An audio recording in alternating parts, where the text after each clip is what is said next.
Assalamualaikum warahmatullahi wabarakatuh. Pada video kali ini, kami akan mempresentasikan hasil diskusi kami yang berjudul Sandwich Generation atau Generasi Sandwich. Nama saya Siti Vidi Maulidia Sarianas. Nama saya Amar Cahaya Menandu.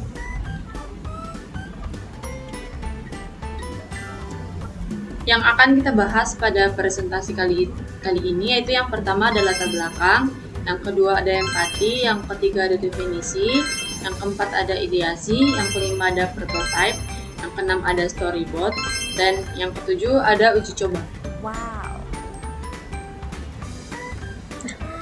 Latar belakang, apa itu sandwich generation? Nah, generasi sandwich adalah kelompok yang merawat orang tua, lansia, sambil membesarkan anak. Menghadapi tanggung jawab ganda berupa dukungan emosional, finansial, dan fisik yang sering memicu tekanan mental dan finansial. Selanjutnya, apa itu empati? Empati adalah kemampuan untuk memahami, merasakan, atau berbagi perasaan dan pengalaman orang lain seolah-olah kita berada di posisi mereka. Dengan empati, seorang dapat lebih peka terhadap emosi, kebutuhan, dan perspektif orang lain, sehingga membantu membangun hubungan yang lebih baik dan saling menghormati. Pada tahap empati, pada persona pertama, kami menggunakan metode wawancara. Berikut adalah profil dari persona pertama. Yang bernama Ibu Vita Sari adalah wanita berusia 32 tahun yang tinggal di Bontang bersama dua anaknya dan ibunya yang sudah pensiun, dan mereka tinggal bersama. Karena tanggung jawab finansial yang cukup besar, Vita perlu mengatur keuangan keluarga dengan sangat hati-hati. Berikut adalah pertanyaan yang kami berikan dan jawaban yang kami dapatkan dari Ibu Vita Sari. Bagaimana aktivitas sehari-hari Anda sebagai single parent dan manajer pemasaran? Setiap pagi, saya menyiapkan kebutuhan anak-anak sebelum sekolah, seperti sarapan dan bekal. Setelah itu, saya berangkat bekerja. Di kantor, saya fokus pada target pemasaran. Sore harinya, saya menjemput anak-anak dan menghabiskan waktu untuk membantu mereka belajar sambil mengurus ibu saya. Apa rutinitas harian Anda dalam mengelola keluarga dan pekerjaan? Saya biasanya memulai hari pada pukul 5 pagi untuk mempersiapkan segalanya. Malam hari, saya gunakan untuk mereview pekerjaan kantor atau membuat rencana anggaran keluarga. Bagaimana Anda membagi waktu antara pekerjaan, mengurus anak, dan membantu ibu Anda? Ini tantangan yang besar. Saya harus memastikan waktu kerja yang tetap produktif, sambil tetap memberi perhatian pada anak-anak dan ibu. Kadang, saya merasa kewalahan, terutama jika ada kebutuhan mendadak. Bagaimana Anda biasanya mengatur anggaran bulanan keluarga? Saya membuat daftar kebutuhan pokok, termasuk pendidikan anak, biaya kesehatan ibu, dan kebutuhan rumah tangga. Saya sisihkan sebagian kecil untuk tabungan. Apa pengeluaran terbesar yang sering Anda hadapi setiap bulan? Pendidikan anak, biaya kesehatan ibu, dan cicilan rumah. Berapa sering Anda menggunakan teknologi seperti aplikasi ponsel untuk membantu kehidupan sehari-hari? Setiap hari, terutama untuk mencatat keanggaran belanja online dan mencari informasi. Jika ada aplikasi yang bisa membantu Anda mengelola keuangan atau jadwal keluarga, fitur apa yang Anda harapkan ada di dalamnya? Fitur anggaran otomatis, pengingat jadwal penting, seperti pembayaran atau jadwal dokter, dan rekomendasi produk dengan diskon. Apakah Anda pernah mencari informasi atau dukungan dari komunitas single parent atau generasi sandwich? Jika ya, bagaimana pengalaman Anda? Saya pernah bergabung dalam grup online. Itu tuh sangat membantu karena saya mendapat banyak tips manajemen waktu dan keuangan. Apa harapan Anda untuk masa depan keluarga Anda, terutama untuk anak-anak dan ibu Anda? Saya ingin anak-anak memiliki pendidikan tinggi dan karir yang baik. Saya juga berharap ibu saya bisa menikmati masa tuanya dengan nyaman. Bagaimana Anda membayangkan kehidupan Anda 5-10 tahun dari sekarang? Saya berharap memiliki tabungan yang cukup untuk kebutuhan anak-anak dan pensiun. Saya juga ingin lebih banyak waktu untuk diri sendiri. Apa yang membuat Anda merasa paling puas atau bahagia dalam keseharian Anda? Melihat anak-anak tumbuh sehat dan bahagia serta ibu saya tetap nyaman. Pada persona kedua, ada Bayu Pratama dengan usia 28 tahun, pekerjaannya adalah staf administrasi di sebuah perusahaan swasta. Dia tinggal di kota besar dengan banyak godaan gaya hidup modern dengan kebiasaannya yang suka boros. Persona ini kami menggunakan metode 5 Whys. Berikut adalah pertanyaannya. Yang pertama, mengapa Anda sering jajan sebagai cara menghilangkan stres? Mengapa Anda merasa jajan adalah solusi cepat untuk merasa lebih baik? Mengapa Anda merasa membutuhkan pelarian dari stres pekerjaan? Mengapa Anda jarang punya waktu untuk beristirahat atau menikmati aktivitas lain? Dan yang terakhir, mengapa Anda merasa bahwa bekerja terus-menerus adalah satu-satunya cara untuk mencapai target bisnis? Tahap selanjutnya kita akan membahas tentang definisi. Apa itu definisi? Definisi adalah proses merumuskan dan memperjelas masalah apa yang akan dijelaskan. Tujuan dari definisi yaitu yang pertama, memperjelas masalah, yang kedua, fokus pada pengguna, yang ketiga, mengarahkan proses solusi, yang keempat, menciptakan pemahaman yang sama, yang kelima, membantu mengidentifikasi. Berikut adalah metode dalam definisi. Yang pertama ada How Make We, yang kedua adalah Empathy Map, yang ketiga ada Journey Map. Pada persona yang pertama, kami menggunakan metode How Make We, yaitu yang pertama, How Make We membantu sandwich generation mengelola stres agar kesehatan mental mereka tetap terjaga. Yang kedua, How Make We menyediakan waktu me time untuk seseorang yang sibuk mengurus keluarga dan pekerjaan. Yang ketiga, How Make We membantu sandwich generation membagi tanggung jawab keluarga dengan lebih efektif. Yang selanjutnya, How Make We memberikan dukungan untuk memudahkan tanggung jawab terhadap anak dan orang tua. Yang selanjutnya, How Make We membantu sandwich generation mengurangi tekanan pekerjaan tanpa mempengaruhi produktivitas. Yang selanjutnya, How Make We mendorong perusahaan menyediakan program dukungan mental bagi karyawan yang menjadi sandwich generation. Pada persona yang kedua, kami menggunakan metode Journey Map seperti yang tertera di layar.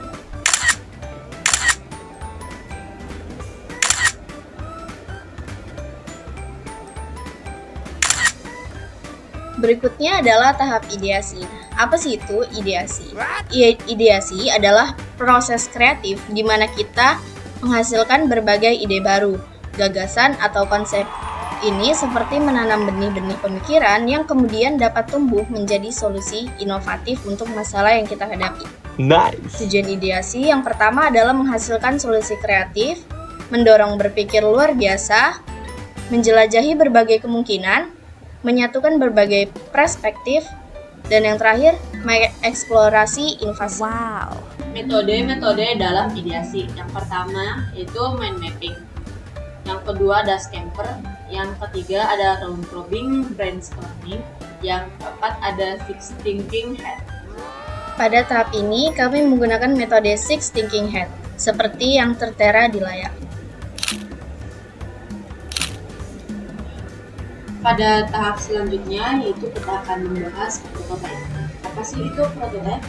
Prototype adalah representasi awal dari suatu produk atau solusi yang merancang untuk menunjukkan konsep, fungsi, atau desainnya.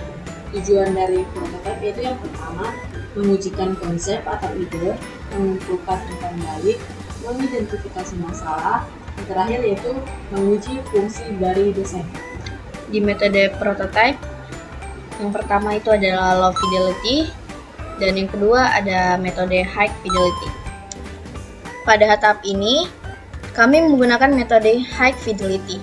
Berikut adalah tampilan logo dari aplikasi yang kami buat, yaitu aplikasi yang bernama eSchool.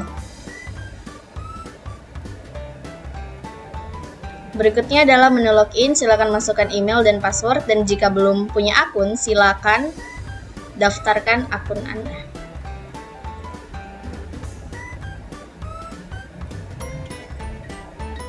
Dan mengisi formulir yang sudah diberikan. Setelah itu, Anda akan ditampilkan dengan menu home. Pada menu home-nya ada menu yang berisi ada komunitas, kontak, konsultasi profesional, ada chat teman, kalender, waktu, dan atur keuangan, dan juga ada pengaturan untuk aplikasi tersebut. Di komunitas kita bisa membuat komunitas baru, menemukan komunitas-komunitas yang kita suka, dan kita juga bisa mencari komunitas yang kita inginkan. Pada bagian kontak, kita bisa menemukan kontak-kontak yang sudah kita simpan sebelumnya di dalam HP kita. Pada bagian menu konsultasi profesional, kita bisa menemukan orang-orang profesional di bidangnya sendiri yang sesuai dengan kebutuhan kita. Seperti contohnya di sini adalah psikolog yang dia mengajukan keluhan kepada yang mempunyai akun atas nama Vita. Di sini juga kita bisa mencari konsultasi profesional yang kita butuhkan. Kita bisa melakukan konsultasi melalui fitur chat, yang di fitur chatnya itu ada bisa melampirkan file maupun gambar dan juga ketikan ataupun emot icon. Pada menu cari teman, kita bisa mencari teman yang mungkin menggunakan aplikasi yang sama. Pada menu kalender, kita bisa melihat tanggal, dan di dalam tanggalnya kita bisa menambahkan jadwal seperti nama jadwalnya dari jam berapa sampai jam berapa, dan tempat dari jadwal itu kita akan laksanakan. Pada menu waktu kita bisa men-setel alarm, dan kita juga bisa melihat jam. Dan di dalam jam ini, waktu ini kita juga bisa menambahkan pada jam alarm tersebut kita buat. Pada menu atur keuangan, kita bisa mengatur keuangan yaitu pemasukan seperti gaji tunjangan, bonus lembur, freelance, dan sebagainya. Ada juga pemasukan, kita bisa menambahkan daftar menu-menu yang berkaitan dengan keuangan kita. Nah, selanjutnya adalah pengaturan. Pada bagian menu pengaturan kita bisa mengatur mode yang akan kita pakai di dalam aplikasi tersebut, baik mode gelap maupun mode yang terang. Ada akun, kita bisa di akun ini bisa mengatur password, profil, dan lain-lainnya. Di tampilan home, di bagian atasnya itu ada yang kita sebut dengan SE, yaitu Story is Full, yang dibuat oleh teman-teman kita. Lalu di bawahnya ada postingan dari dokter yang ahli. Lalu di icon yang paling bawah di situ ada icon yang berbentuk video atau reels yang berisi dengan video-video yang kita butuhkan. Lalu di sebelahnya ada ikon pencarian untuk mencari akun yang kita ingin cari.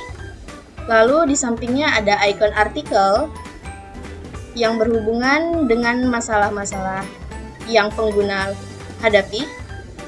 Di sebelahnya ada ikon profil, yaitu profil dari penggunanya. Selanjutnya, saya akan menjelaskan kenapa kami memilih nama aplikasinya EasyFull. EasyFull ini terbagi menjadi dua kata, yaitu easy dan full. Easy artinya kemudahan dan full artinya penuh. Secara keseluruhan, nama EasyFull mencerminkan misi aplikasi EasyFull, yaitu untuk memberikan kemudahan secara menyeluruh sehingga seorang sandwich generation dapat menjalani hidup dengan lebih ringan dan seimbang. Selanjutnya kita akan membahas tentang storyboard. Apa sih itu storyboard? Storyboard adalah alat visual yang digunakan untuk merencanakan alur cerita atau langkah-langkah suatu proses. Sering digunakan dalam pengembangan film, animasi, atau aplikasi. Dalam konteks pengembangan produk dan prototipe, storyboard digunakan untuk merencanakan dan menggambarkan urutan interaksi pengguna dengan produk atau layanan secara visual. Selanjutnya adalah storyboard dari Persona 1 yang sudah kita buat. Vita adalah seorang karyawati yang sehari-harinya bekerja di perusahaan. Seringkali, Vita merasa sulit mengatur keuangan untuk dirinya sendiri, anak-anak, dan orang tua. Vita juga memiliki ibu yang sedang sakit, sehingga ia sulit untuk mengatur waktu untuk pekerjaan dan waktu untuk menemani ibunya. Vita pun mencari aplikasi yang dapat membantu masalahnya. Aplikasi tersebut bernama Isful. Di aplikasi tersebut, Vita dapat mengatur keuangan dan waktu. Aplikasi Isful juga menyediakan fitur konsultasi profesional, sehingga Vita dapat mengajukan keluhan emosional yang dialaminya. Di storyboard Persona yang kedua, di sini ada Bayu Pratama yang adalah seorang staf administrasi di sebuah perusahaan swasta. Bayu sangat suka bergaul dengan orang lain dan nongkrong di kafe yang mahal. Gaya hidup tersebut menyebabkan Bayu tidak bisa menabung. Terlalu lama menghabiskan waktu di luar juga menyebabkan Bayu itu tidak memiliki manajemen waktu yang baik. Lalu seorang teman menyarankan aplikasi Isful kepada Bayu. Di dalam aplikasi tersebut terdapat fitur untuk mengatur waktu dan keuangan. Terdapat fitur mencari teman online, sehingga Bayu tidak perlu mengeluarkan uang untuk sekedar mengobrol di kafe. Apa sih hubungan storyboard dan prototype? Nah, storyboard dan prototype itu memiliki hubungan erat dalam proses pengembangan produk atau aplikasi. Storyboard adalah gambaran awal berupa sketsa atau ilustrasi sederhana yang menunjukkan alur perjalanan pengguna atau user journey saat menggunakan produk. Dengan storyboard, tim dapat memahami bagaimana pengguna berinteraksi dengan produk dari awal hingga akhir. Hasil dari storyboard ini menjadi panduan untuk membuat prototype, yaitu wujud nyata dari produk dalam bentuk yang lebih rinci dan interaktif. Prototype digunakan untuk menguji ide-ide yang dirancang dalam storyboard, sehingga tim bisa melihat apakah alur dan fungsi yang dibuat sudah sesuai dengan kebutuhan pengguna. Jika ada masalah pada prototype, tim dapat kembali ke storyboard untuk memperbaiki alur cerita sebelum membuat prototype baru. Dengan cara ini, storyboard dan prototype saling melengkapi untuk memastikan produk yang dihasilkan memenuhi harapan pengguna. Selanjutnya, metode uji coba. Dari beberapa metode yang ada, kami hanya membahas 4 metode. Yang pertama, focus group discussion. Focus group discussion adalah metode pengumpulan data kualitatif yang melibatkan diskusi kelompok kecil yang terstruktur untuk mengeksplorasi pandangan, opini, atau pengalaman peserta terkait topik tertentu. Yang kedua, in-depth interview adalah metode wawancara mendalam yang dilakukan secara individual untuk menggali informasi secara detail tentang perspektif, pengalaman, atau kebutuhan seorang terkait suatu topik tertentu. Yang ketiga, card sorting. Card sorting adalah metode penelitian yang digunakan untuk membantu menyusun struktur atau kategori dari informasi berdasarkan perspektif pengguna. Yang keempat, usability testing. Usability testing adalah proses untuk menguji kemudahan pengguna suatu produk, layanan, atau sistem dengan melibatkan pengguna sebenarnya. Tujuannya adalah memastikan bahwa produk tersebut mudah dimengerti, intuitif, dan dapat memenuhi kebutuhan penggunanya. Pada tahap uji coba, kami menggunakan metode usability testing dengan menggunakan aplikasi web yang bernama Maze. Di dalam aplikasi Maze ada fitur untuk membuat pertanyaan-pertanyaan. Jadi kami membuat pertanyaan seperti apakah proses login terasa mudah dan cepat. Nah, jawabannya itu adalah 100% yes. Terus pertanyaan yang kedua, bagaimana kesan pertama Anda terhadap tampilan halaman home? Apakah desainnya menarik dan nyaman untuk dilihat? Jawaban yang kami terima yaitu ada yang menarik, bagus, menarik, tidak menarik. Pertanyaan yang ketiga yaitu bagaimana kesan pertama Anda terhadap tata letak menu? Apakah icon dan teksnya mudah dipahami? jawaban yang kami terima yaitu ya, boleh dipahami, gokil, mudah, sangat mudah, menarik, mudah dipahami. Dan pertanyaan selanjutnya, apakah Anda dapat dengan mudah menemukan fitur atau halaman yang Anda cari melalui menu? Jawaban yang kami terima yaitu iya, mudah, iya, sangat mudah, iya. Pertanyaan selanjutnya, apakah ada fitur yang menurut Anda jarang digunakan atau kurang membantu? Respon yang kami terima tidak ada, semuanya bagus. Tidak, ya. Pertanyaan selanjutnya, apakah icon atau label pada fitur sudah cukup jelas untuk menggambarkan fungsinya? Jawaban yang kami terima yaitu cukup jelas banget. Dan pertanyaan terakhir yaitu, setelah mengeksplor desain saya, apa saran Anda? Jawaban yang kami terima yaitu jangan banyak warna-warni, menarik, harap ada fitur-fitur baru yang lebih keren. Tidak ada saran keren sih, tidak ada bagus, hanya saja posisi desainnya kurang tepat. Nah, dari pertanyaan dan jawaban yang kami dapat, kami bisa membuat perbaikan untuk aplikasi yang kami buat pada tahap prototipe sebelumnya. Karena itulah tujuan utama dari sebuah tahap testing, yaitu untuk menemukan di mana letak kesalahan yang harus diperbaiki pada tahap testing. Demikian hasil presentasi yang dapat kami berikan. Jika ada salah kata, mohon dimaafkan. Wassalamualaikum warahmatullahi wabarakatuh.